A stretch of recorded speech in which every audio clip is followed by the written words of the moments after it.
Welcome back. Well, today I thought we would take a look at the humble toaster.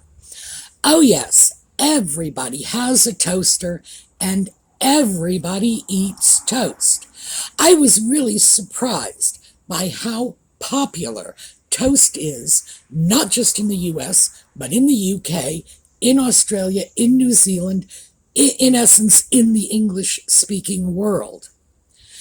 And obviously, all of these homes have a toaster. People have toasters even when they don't like toast. It's just in everyone's cabinet, absolutely ubiquitous. And one of the great things about toasters is you can still get perfectly functioning vintage toasters with fabulous period style, and you can do it easily for under $50 just about anywhere. So today we are going to take a look at the humble toaster.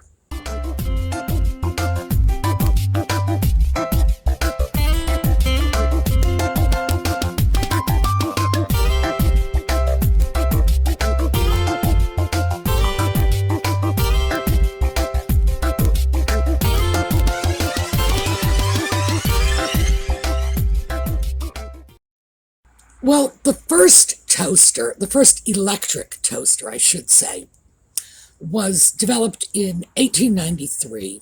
Now, the first toaster was a stick to hold your piece of bread into the fire, but we're not dealing with that. By the time the toaster came along, there was a need for it. People were already consuming huge amounts of toast, and consequently, with that intrepid build-a-better mousetrap philosophy, someone decided to make a better toaster.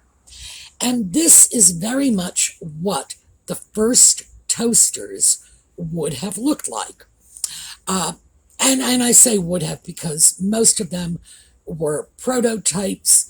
They set things on fire other than the toast. And as well as the toast. And this is the general idea. It was a box with a handle on top, and in this case, there is a plug for the cord. You would have a removable cord for this toaster.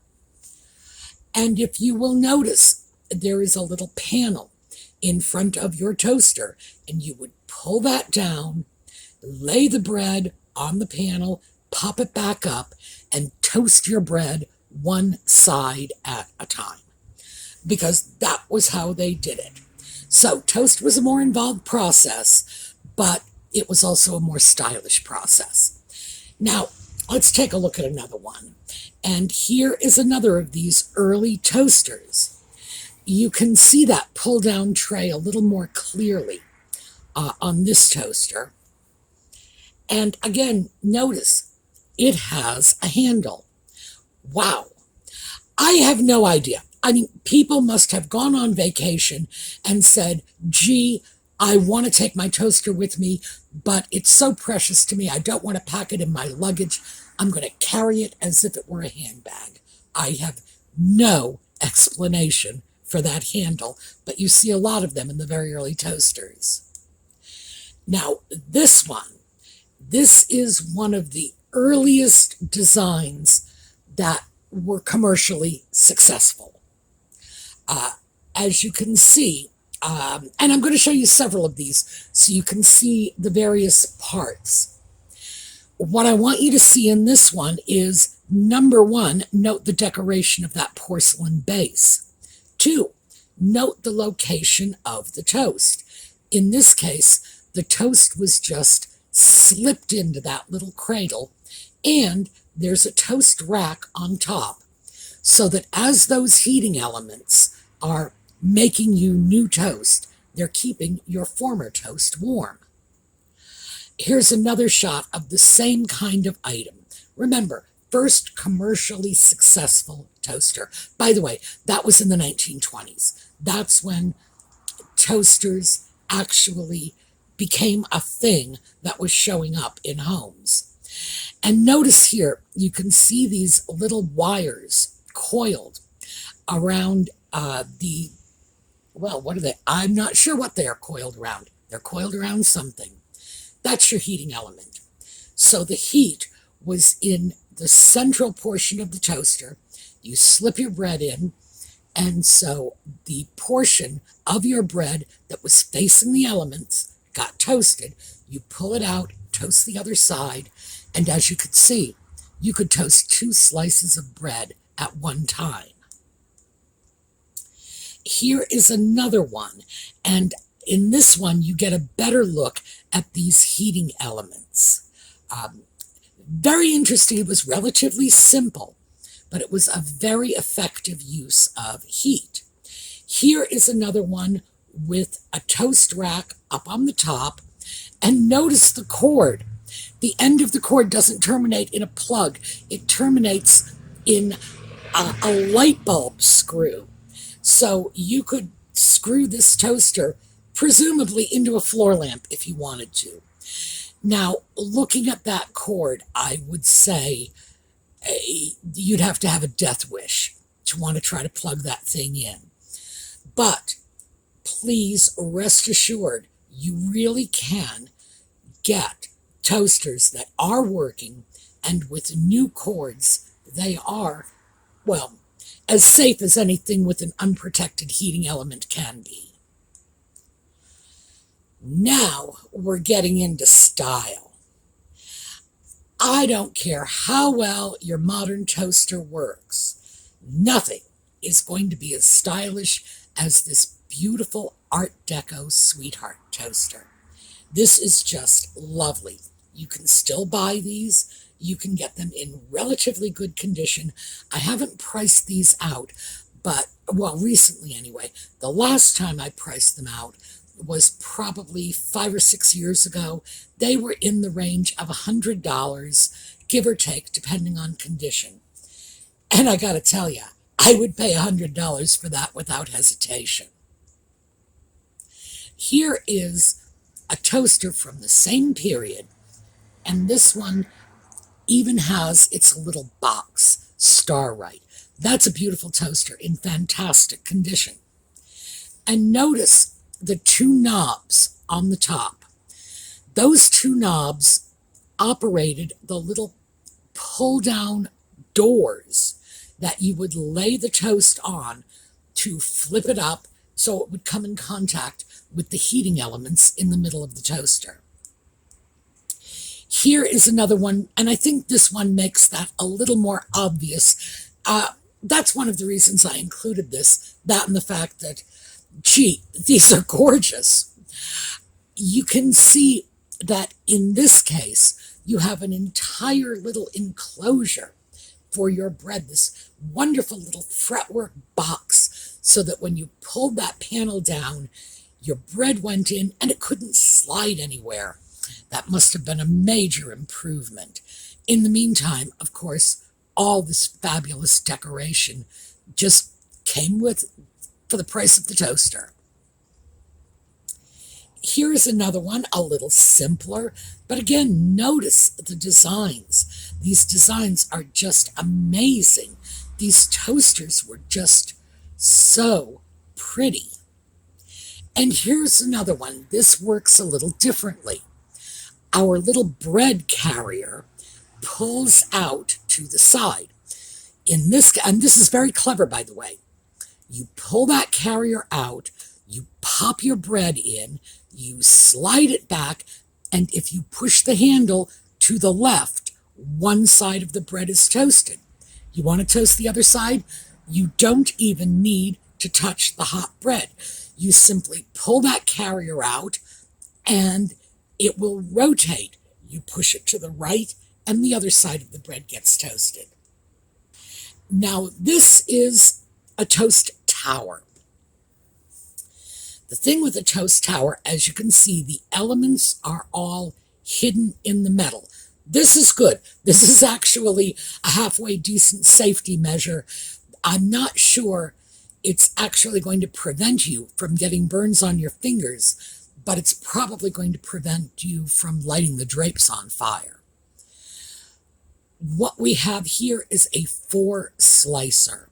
You could line 4 slices of bread, one on each side of that tower, and in maybe 2 minutes, you have 4 slices of toast.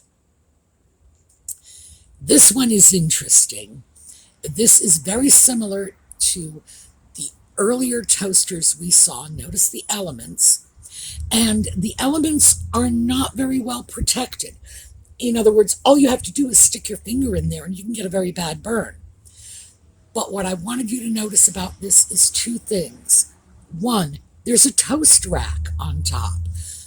In previous models, the toast just sat on top of the toaster. In this case, it's all going to be lined up in a toast rack.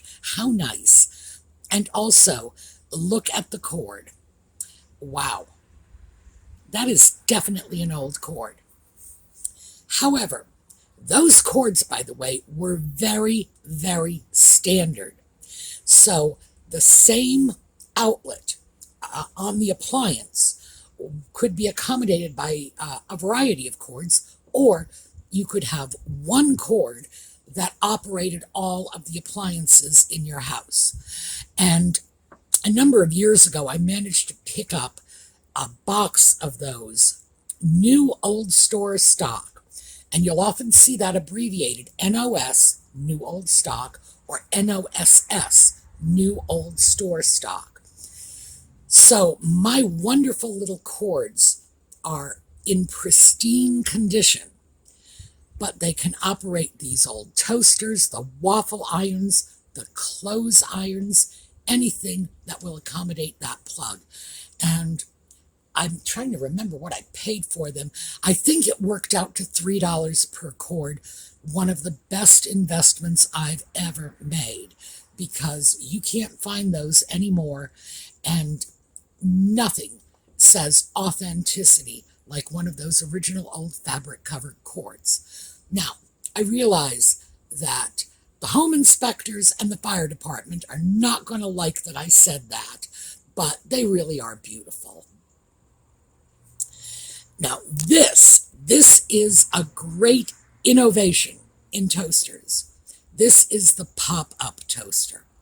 And the pop-up toaster came fairly early on, late 1920s, and you would stick your slice of bread in, and there were heating elements on both sides. And when it was done, it would pop out.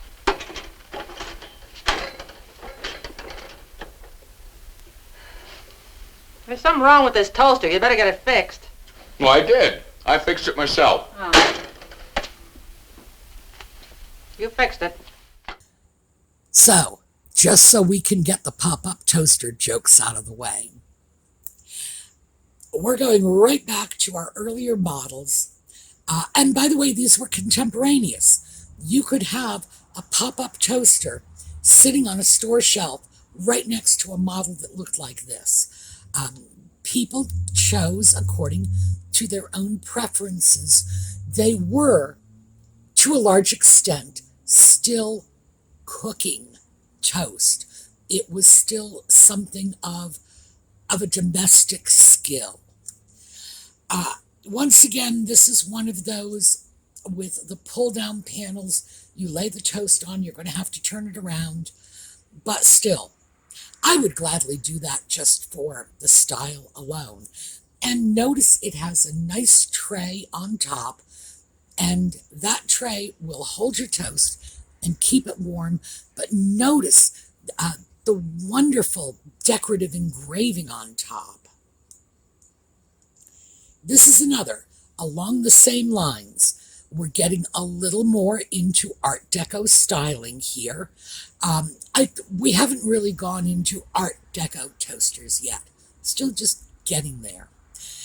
And remember that the toasters in general were being sold in the US and the UK, and we did not, either one of us, either the US or the UK, did not see much of Art Deco styling until the 1930s. Remember, in the 1920s, Art Deco was still very much a French thing.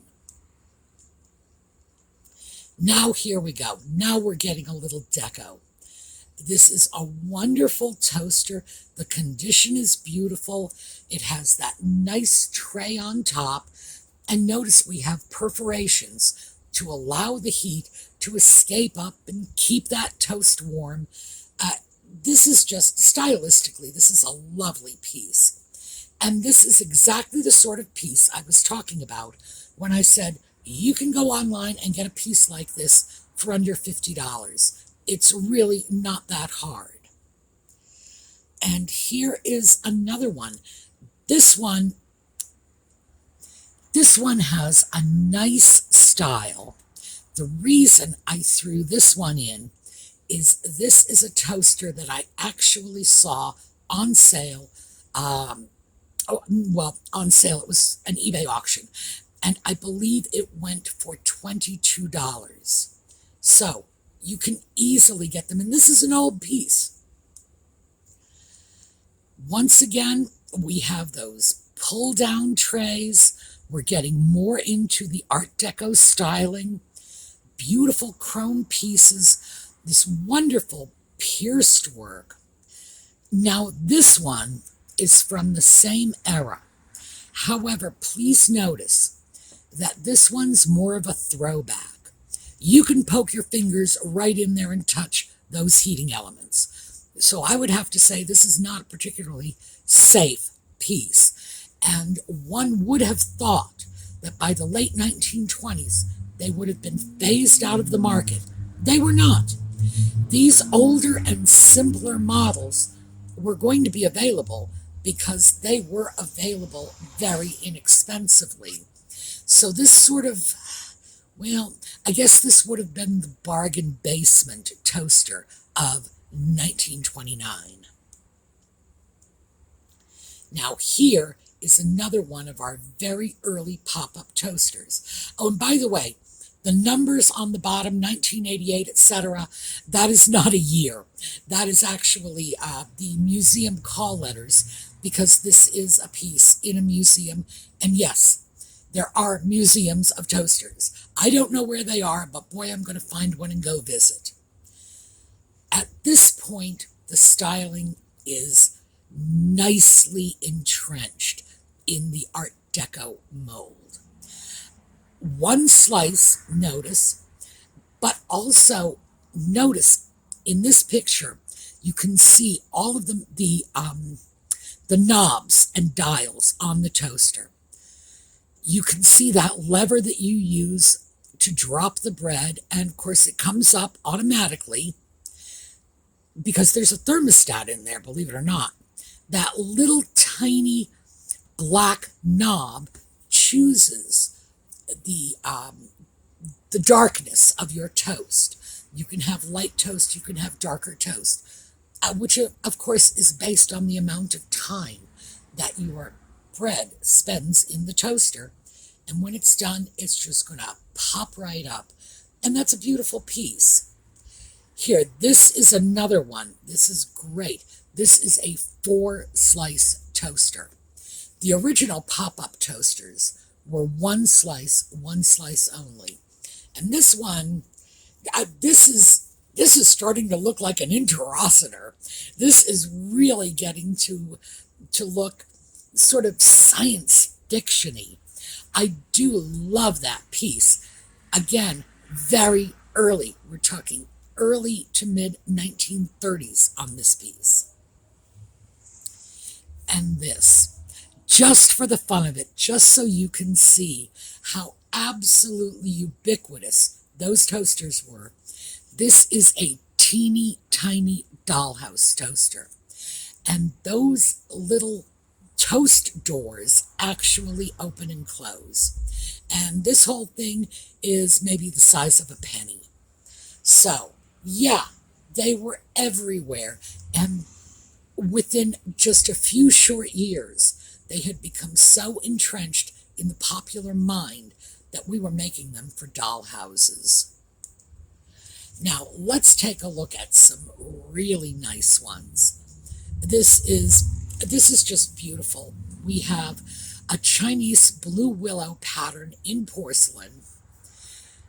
This toaster is very much the same as the early toasters that I showed you, the ones from the early 1920s, where you just slipped your toast into the rack from the side, pulled it out, turned it around to get the other side toasted.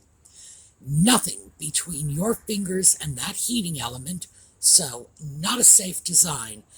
But my goodness, you gotta give them credit for the aesthetics.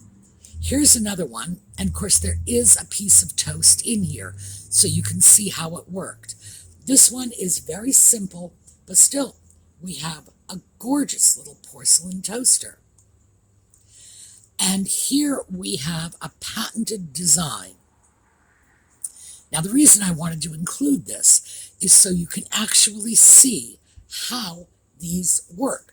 This is, in effect, a working diagram of a real functioning toaster. It's a patent application, and you can see the heating elements, the way the little doors pull down. We have some sort of dial on the side. Unfortunately, I don't know what that's about. I believe that was the invention they were patenting. So who knows? Maybe they were actually setting the degree of darkness of the toast even this early. And here we go. More ads. Now, I love ads because they show you real stuff that real people were buying. Many times they are dated, and it's perfect. It's just, this is what people aspired to. This is a great little toaster. The bread pulls out to the side, and it toasts on both sides. Fully automatic, no watching, makes 2 slices of toast. Oh my, the 1920s housewife who got that in her Christmas stocking, boy, she was going to be a happy woman, wasn't she? It's amazing. But here's the thing. People were so crazy in love with toast that they were buying these things like they were going right out of style. And in fact, they never did go out of style, did they? Here is another one of those very early toasters, Westinghouse. Perfectly simple. The designs are just very elegant, even when they are very simple like this. Toastmaster. And this is the pop-up toaster. And even in those days, it's pretty clear that people who did not speak English as a native language were writing the instructions. Study carefully these instructions. Well, we know a native English speaker never wrote that. You do not have to watch it. The toast can't burn. This was just a huge, huge thing. And I do want to mention this because this is a really interesting side benefit of our toast obsession. As soon as these toasters came out, the bread makers began selling their bread pre-sliced. And they would market it as each slice the same size. Why?